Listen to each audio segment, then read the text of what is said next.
శ్రీశైలంలో ఉన్న జంటనందుల గురించి మీకు తెలుసా?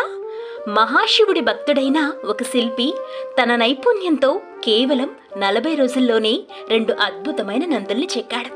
కానీ వాటిని కృష్ణానదిని దాటించి శ్రీశైలం తీసుకువెళ్లటం అసాధ్యమని గ్రహించి ఈ నందులను శ్రీశైలానికి ఎలా చేర్చాలి అని ఆలోచిస్తూ నిద్రిస్తాడు. కానీ ఆ రోజు రాత్రి మహాశివుడు ఆ శిల్పి కలలోకి వచ్చి, నీ శ్రమ వృధా అవ్వదునైనా, ఈ 2 తాళ్ళని ఆ నందులకి కట్టి వెనక్కి తిరిగి చూడకుండా శ్రీశైలానికి వెళ్ళు అని చెప్తాడు. అప్పుడు ఆ శిల్పి ఉలిక్కిపడి లేస్తాడు. ఎదురుగా 2 తాళ్ళు ఉన్నాయి. అవి చూసి సాక్షాత్తు ఆ మహాదేవుడు కలలో చెప్పింది నిజమే అని తెలుసుకొని సంతోషంతో ఆ తాళ్ళని నందులకి కట్టి శ్రీశైల ప్రయాణం మొదలుపెట్టాడు. ఒకరోజు తర్వాత పాతాళ గంగకు చేరుకున్నాడు. అలాగే కృష్ణానదిని దాటుతూ ఉండగా ఒక నంది కాళ్ళు రాళ్లల్లో ఇరుక్కుపోయినట్లు అనిపిస్తుంది.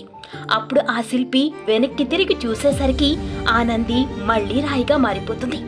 దీనితో ఇంకేం చేసేది లేక ఆ నందిని అక్కడే విడిచిపెట్టి ఇంకొక నందిని శ్రీశైలానికి తీసుకుని వెళ్తాడు. అలా తీసుకువెళ్లిన నందినే ఇప్పుడు మనం శ్రీశైలంలో దర్శించుకుంటున్నాం. ఓం నమః శివాయ అని కామెంట్ చేసి, లైక్ చేసి, సబ్స్క్రైబ్ చేసుకోండి.